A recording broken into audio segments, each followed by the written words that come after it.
Hello, I'm Dr. Susan Nash, and we're going to have some fun today. So we're going to explore the OU online library, but let's do a search today.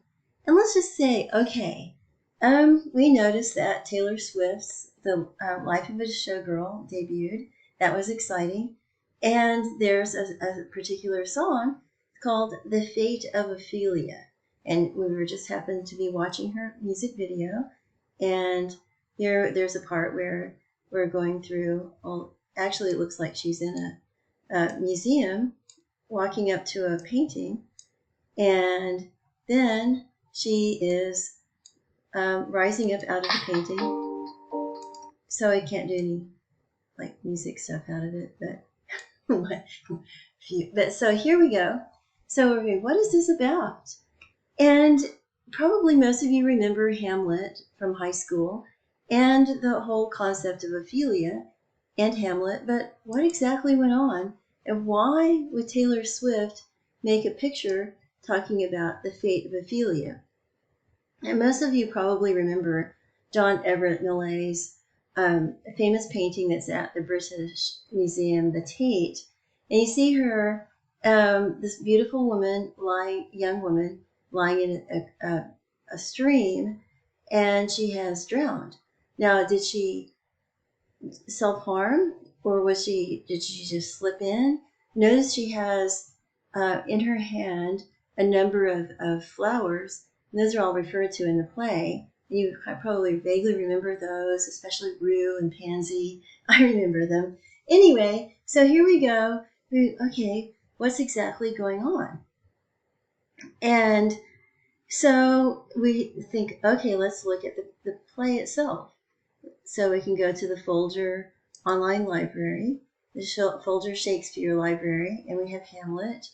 We have a Folger guide to teaching Hamlet. We can do search and find all the passages having to do with Ophelia.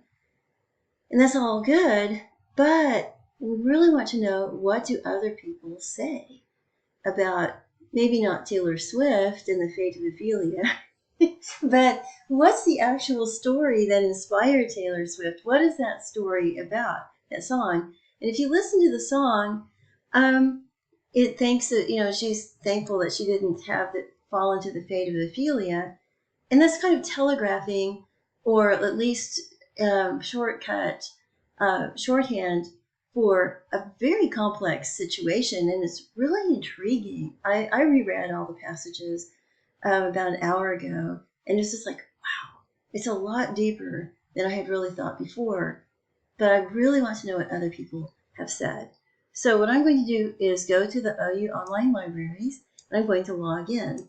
So here we go, go to log in, and we can just click on the search box, and that's what most people do, and then they get frustrated because they get nowhere.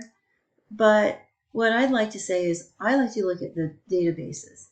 Now, when you go to the databases, you're amazed at how many there are. So it's like, oh my gosh, where do I start? And because we're talking about Shakespeare, we're talking about Taylor Swift, we're talking about the fate of Ophelia, we're talking about Hamlet, but mainly we're saying, what is the fate of Ophelia? What have people said about it? And we know from our memories of what we've read that Ophelia does end up slipping into what people say is madness after Hamlet kills her dad. Well, he stabs her father thinking it's somebody else who's hiding behind a curtain.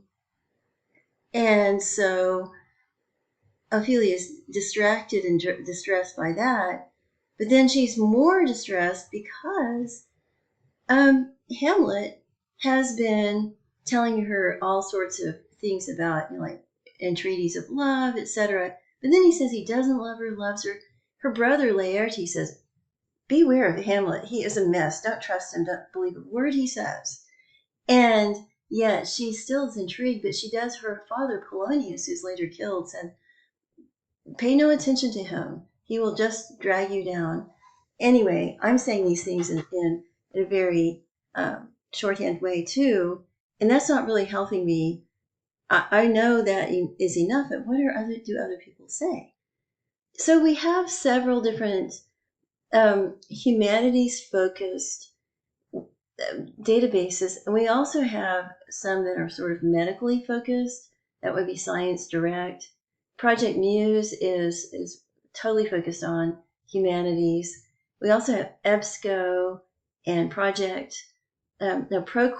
ProQuest is really good for finding dissertations, and then there's also JSTOR. But let's just start with Project Muse because it is so humanities focused. So let's click on P. Let's scroll all the way down. And we have Project Muse. Now, they say humanities, social sciences, and mathematics, but it's very, very, very humanities rich. So we sign in again.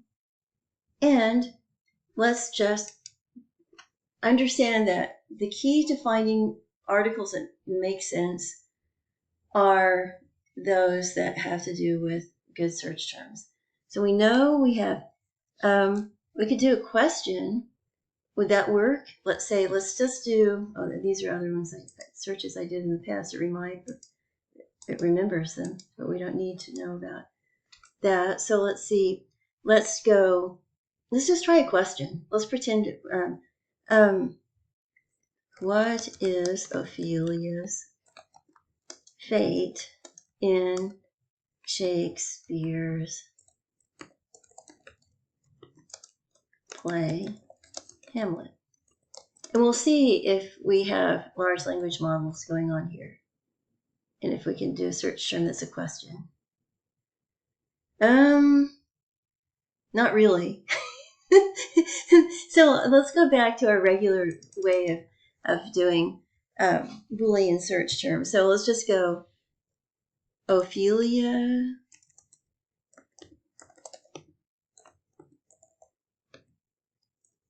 and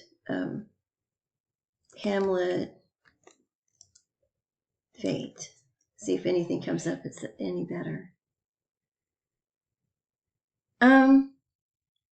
Well, it's somewhat better. We've got Ophelia's desire. Is that kind of mystifying?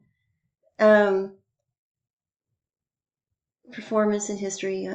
Are these really very helpful? Do they ask questions? Sink or swim, revising, Ophelian contemporary. Ophelia's fate is to drown, right? And to go mad and drown. So let's say Ophelia, Hamlet, mental illness or madness, death. Okay, let's see if we do these two together. Well, now we have Ophelia's desire, Ophelia's loneliness, popular performance, Ophelia's madness.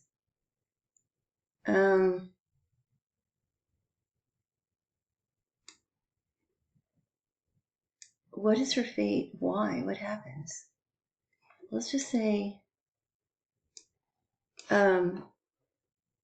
Ophelia and Hamlet. Ophelia's desire, Ophelia's loneliness. Hamlet's poem to Ophelia.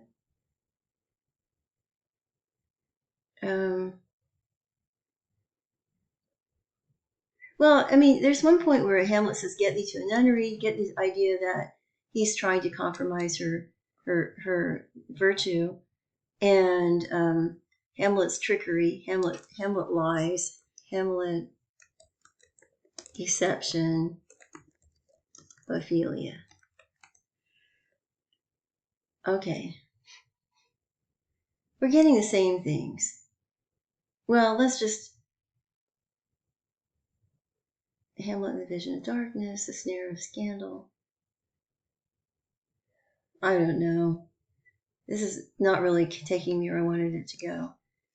maybe it's because I have my own ideas, and I'm just looking for things to reinforce. Okay, well, let's just go back to say, what do people say about Ophelia and Hamlet? And then I know I have my own ideas. I don't need to just exercise cognitive bias and find articles that reinforce or support what I already think. So let's just go with this. Okay. So, Ophelia, I think that is not a new play. It has nothing to do with what we care about. Okay, Ophelia's desire. Okay. Psychoanalytic criticism renders Ophelia anomalous, no longer Hamlet's erotic object in her own right, but a refraction, with cathexis on the queen. This approach obscures how profoundly Ophelia, the only daughter in William Shakespeare to renounce the lover her father forbids, violates generic norms, and how structurally similar Hamlet's two examples of madness are. Hamlet and Ophelia go mad after sacrificing the independent and expected aims of adulthood at the commands of fathers who play links to figures of murderous aggression against children. Somehow I kind of think that this is not really what Taylor Swift is writing about, the murderous aggression of fathers. But, oh well, this is fun.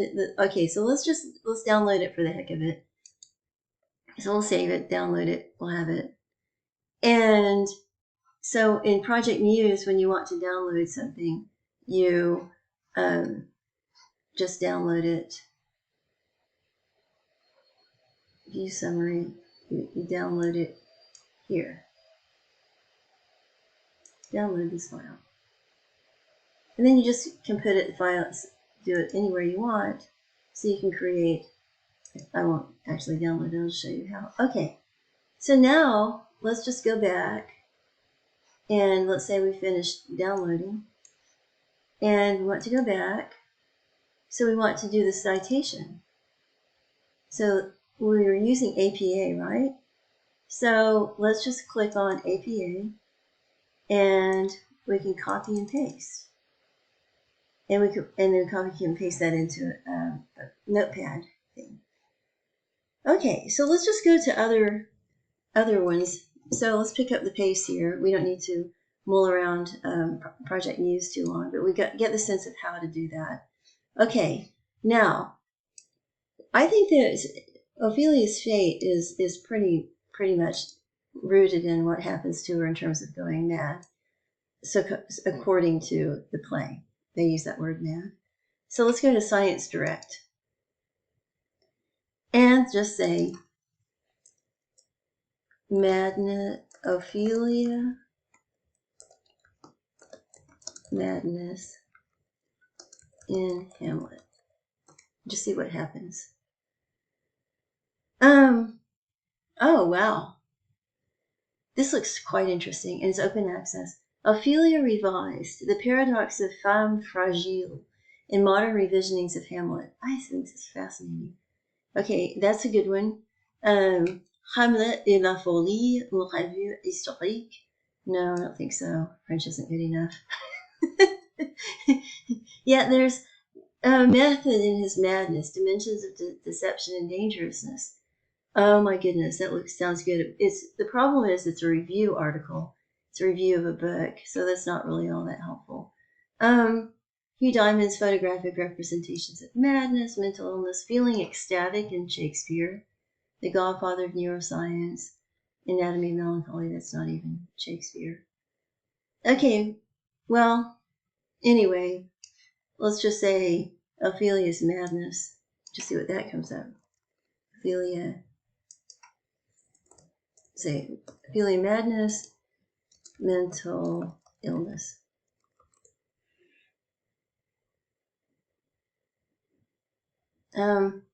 Well, whatever. Okay, so let's go on. We maybe had one that we liked in method. Okay, so let's look at method in his madness. Now, if we want to cite, we have to save to RefWorks or whatever. It doesn't really build the citation for us, which is not as much fun as the others. Okay. So let's close this and go back to library databases. And let's try ProQuest, because ProQuest has dissertations and they go into deep dives. So ProQuest.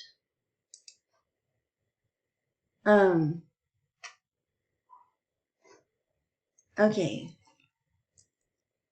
Ophelia.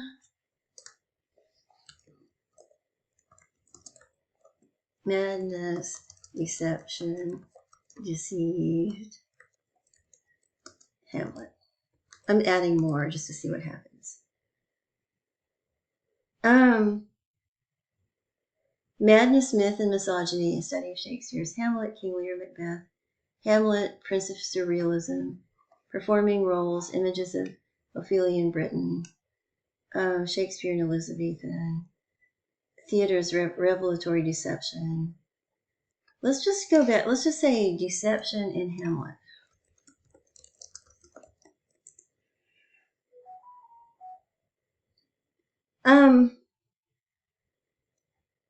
Shakespearean paradigm of villainies from Hamlet to, that looks interesting. Now, notice that looks, and then here's Hamlet's deception of Horatio, theater's revelatory deception in plays. That keeps coming up, but I don't know. If we talk about revelatory deception, it's not really talking about Ophelia, it's talking about the play itself. So let's just say deception of Ophelia to get back on track with Ophelia.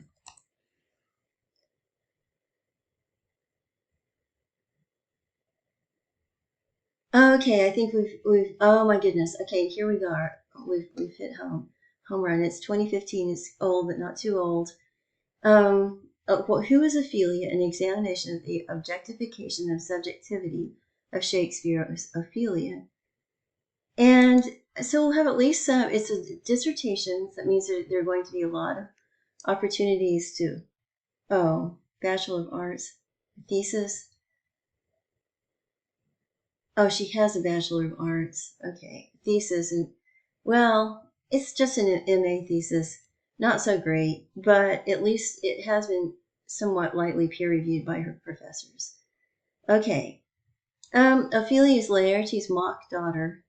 Well, Laertes is her brother. He was giving her brotherly advice. Polonius, obedient pawn. Hamlet's Ophelia. The sane Ophelia. And madwoman, a Shakespearean fool. Oh my gosh. Okay. So in Shakespeare, the fool is allowed to live because he goes up and he says outrageous things that are truth, but he's the fool. People laugh, but he's not killed for saying things, but he's telling deep truths that are quite offensive and pointedly political. And so Ophelia actually is doing some of that too.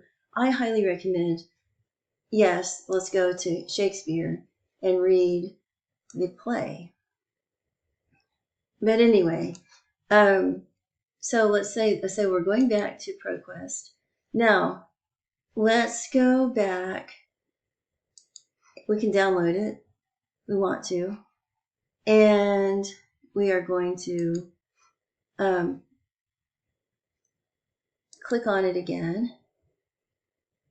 Now, what are we seeing here? We want to cite it, right? So we go up to here and we see the little cite. And we go to APA, not 6th, we do 7th edition. We don't do annotated. And here we go. Here's Olivas and Who is Shakespeare in Examination. We can click the whole thing, but we don't really have to. We could just go click and copy this part. So then you're building your references.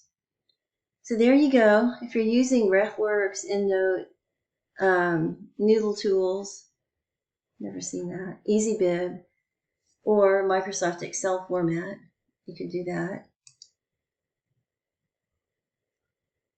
Huh.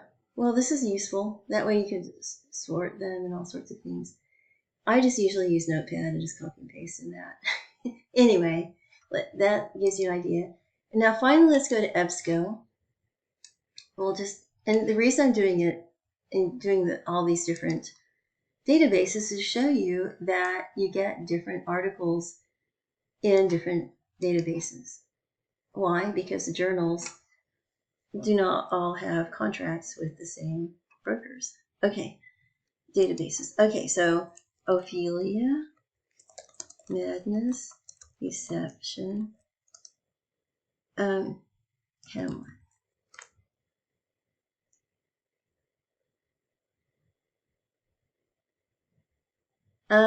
Nice. Well, I don't really know what this is, but I think we could easily have it translated. Is it Turkish? I don't know. Anyway, who knows? There's only one result. Okay.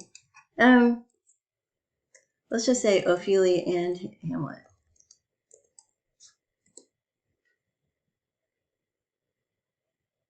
Okay, here we go. Differentiating Hamlet. Ophelia's doubtful death. Translating Ophelia, Women and Nation. Offstage. Okay. Snatches of old tunes. Oh yeah, I love Ophelia songs. Hey naughty naughty.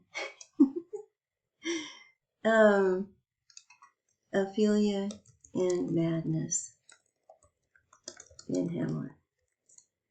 So we want to know about Ophelia's fate. Okay, well, Coaching and Hamlet. Well, I mean that's kind of taking us afar. Madness and hagiography in Hamlet? Really? I don't know. There's nothing. This nothing's more than matter. Ophelia songs, Madness and Feminine. Well, okay. Let's just say Ophelia's fate and just see what happens. And then, and I will just say that I feel mildly disappointed in all these searches. Oh my gosh, okay, this is really, really good. We want the botanical symbolism in the death of Ophelia and Hamlet.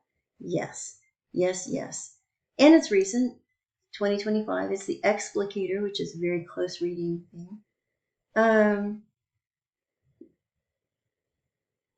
Who is Ophelia, This is out already?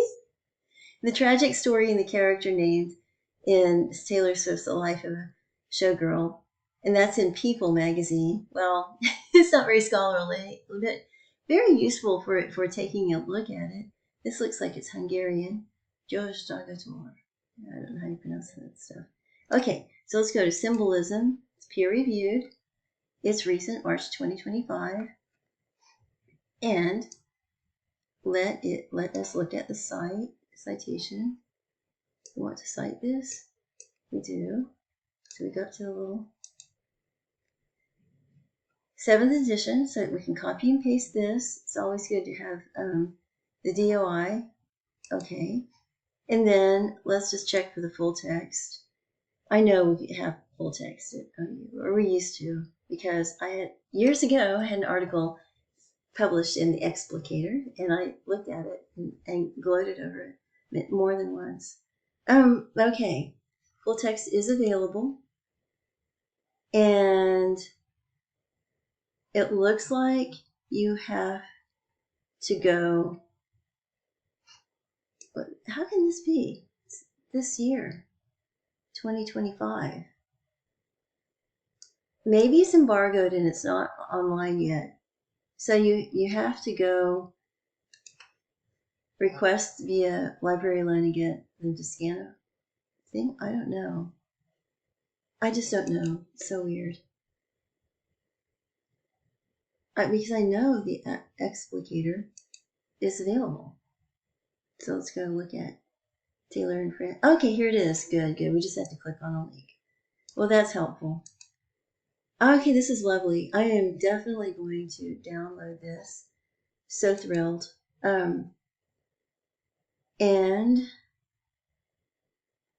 you know, you can use outline. Oh, so now we have the lovely thing is we have apparently the opportunity to use AI within this. Taylor Francis uses AI. Okay, I don't see why. Why is it not downloading? Do we have to go here?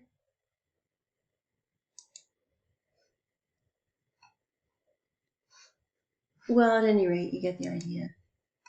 Okay, so that's really good. Magda Romanska argues in Ontology and Eroticism, Two Bodies of Ophelia, that if, with Shakespeare, Hamlet, Shakespeare's created a 20th century existential consciousness, then with Ophelia, he has created our 20th century feminine necro-aesthetic. Well, is that what Taylor Swift is getting after? Getting at? That it's a necro-aesthetic? Well, whatever. I think it's worth reading to hear what other people have to say, but keep your own thoughts. And as we go into this flow, the botanical symbolism is really great. What happened to the... Well, anyway, I'm amazed at this, though, talking about necro whatever, but then I thought we were going to talk about botanical symbolism. So where's their thesis statement? It's supposed to map to... It's a long... Often associated with madness following Hamlet's killing of Polonius, alternative interpretations suggest she was a jilted lover, with her floral imagery symbolizing anti-fertility remedies and guilt over possible pregnancy? What?